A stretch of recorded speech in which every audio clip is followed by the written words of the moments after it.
پہ غور کیجئے، سوال یہ نہیں تھا کہ کون دوبارہ زندہ کرے گا، سوال یہ ہے کہ کیسے زندہ کرے گا۔ یہ تو عقیدہ پکا ہے کہ تو نہیں زندہ کرنا ہے، لیکن صرف یہ بتا دے اس بستی کو زندہ کیسے کرے گا۔ حضرت عزیر نے جو ہی سوال کیا، اللہ نے بدلے میں عزیر کو موت دے دی۔ فَأَمَاتَهُ اللَّهُ، کیا دے دی؟ بولیے یار، کیا دے دی؟ سوال گندم جواب چنا۔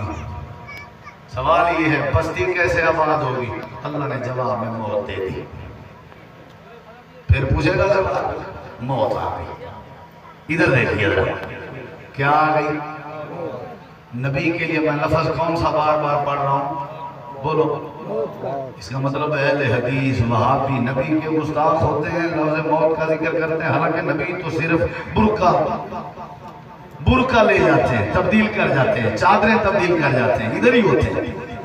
کچھ لوگوں نے تو اتنا تک بھی کہا ہے کہ نبیوں کو قبروں میں ان کی بیویاں بھی پیش کی جاتی ہیں، ان کو کچھ نہیں ہوتا، وہ ویسے ہی ہوتے ہیں جس طرح پہلے ہوتے ہیں۔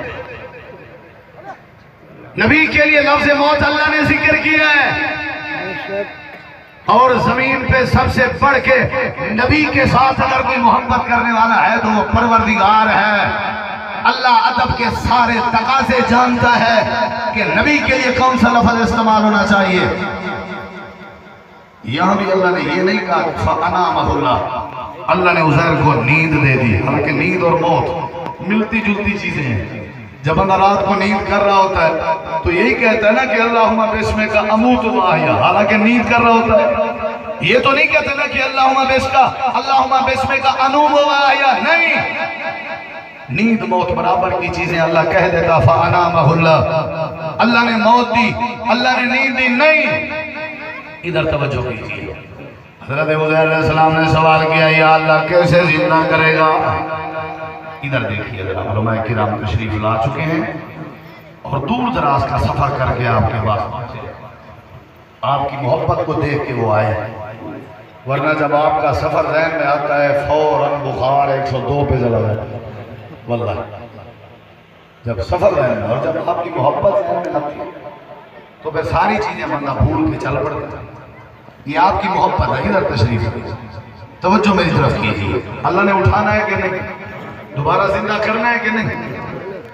اے پروردگار عالم ذرا یہ تو سمجھا دے اس بستی کو دوبارہ کیسے زندہ کرے گا۔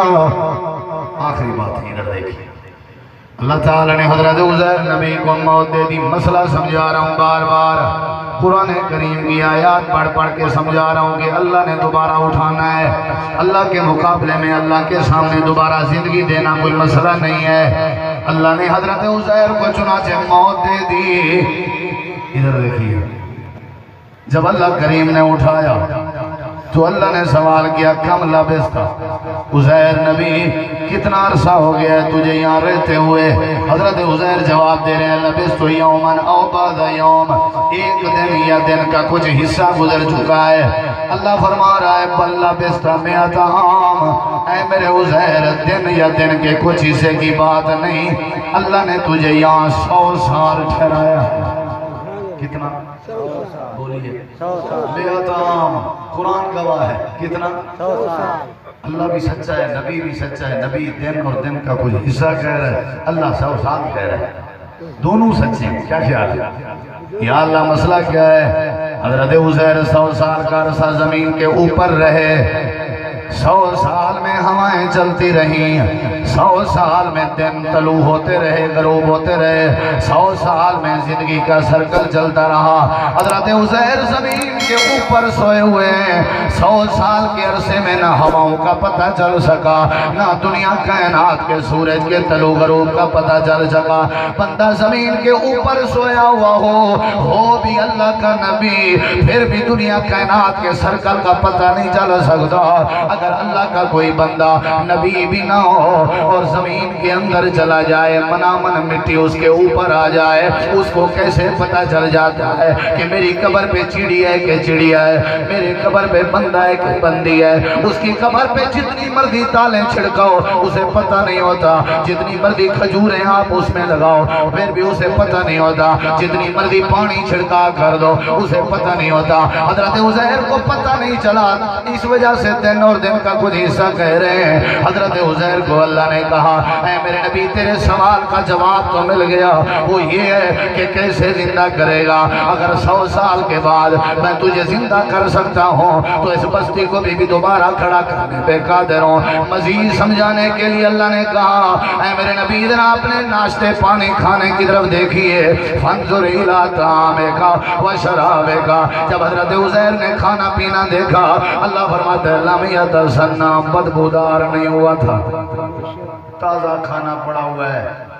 100 سال کے بعد کھانے اور ناشتے کو تازہ رکھ کے اللہ یہ مسئلہ باور کرانا چاہتا ہے، یہ عقیدہ سمجھانا چاہتا ہے کہ بندے کے مرنے کے بعد اگر اللہ چاہے تو کسی کو قبر میں تازہ اور فریش بھی رکھ سکتا ہے۔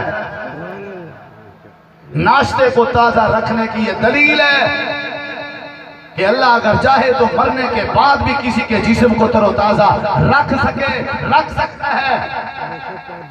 اے میرے پیغمبر وانظر الی حمارک، اپنی سواری اور خچر کی طرف دیکھیے۔ حضرت عزیر نے دیکھا کیف ننشزها ثم نکسوها لحما، اللہ تعالیٰ نے ہڈیاں چڑھائیں، گوشت چڑھایا، سواری تیار کی۔ فرمایا دیکھ تیری سواری کا نقشہ اور تصور وہی ہے، منظر وہی ہے جو اس اجڑی ہوئی بستی کا تھا۔ جس طرح تیری سواری کو میں نے دوبارہ منٹوں میں آباد کیا ہے، اسی طرح اس برباد شدہ بستی کو دوبارہ آباد کروں گا۔ اللہ اٹھائے گا کہ نہیں؟ اللہ دوبارہ کھڑا کرے گا، اٹھائے گا اللہ کریم۔ قرآن کریم کے کئی ایسے دلائل ہیں۔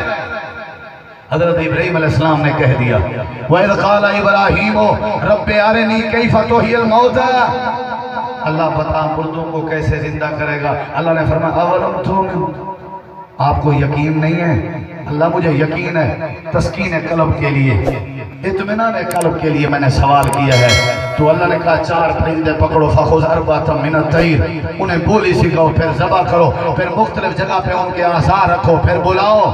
حضرت ابراہیم نے چنانچہ ایسے ہی کیا، بولی سکھائی، پھر ذبح کیا، پھر مختلف جگہوں پہ رکھا، ثم ادعوہن، پھر بلایا۔ نتیجہ کیا نکلا؟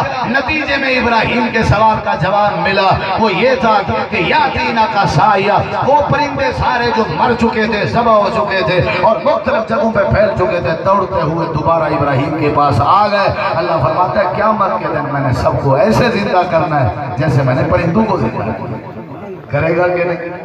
بولو کھڑا کرے گا کہ نہیں؟ یہ میری تقریر کی پہلی شک تھی کہ اللہ اٹھائے گا، اللہ دوبارہ زندہ کرے گا۔ دوسری بات یہ ہے کہ اللہ دوبارہ زندہ کرے گا کیوں؟ وجہ کیا ہے؟ ہم سے اللہ کو کیا لینا دینا؟ اللہ کیوں دوبارہ کھڑا کرے گا؟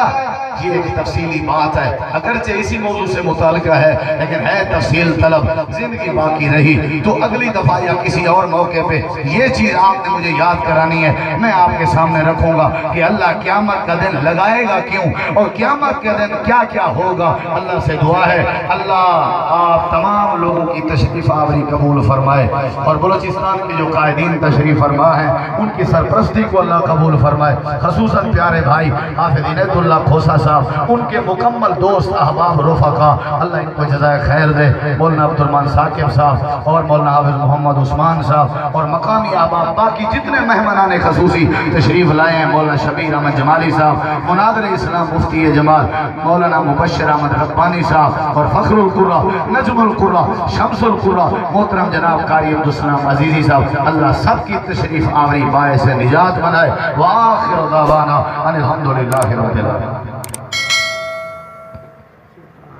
ماشاءاللہ یہ تھے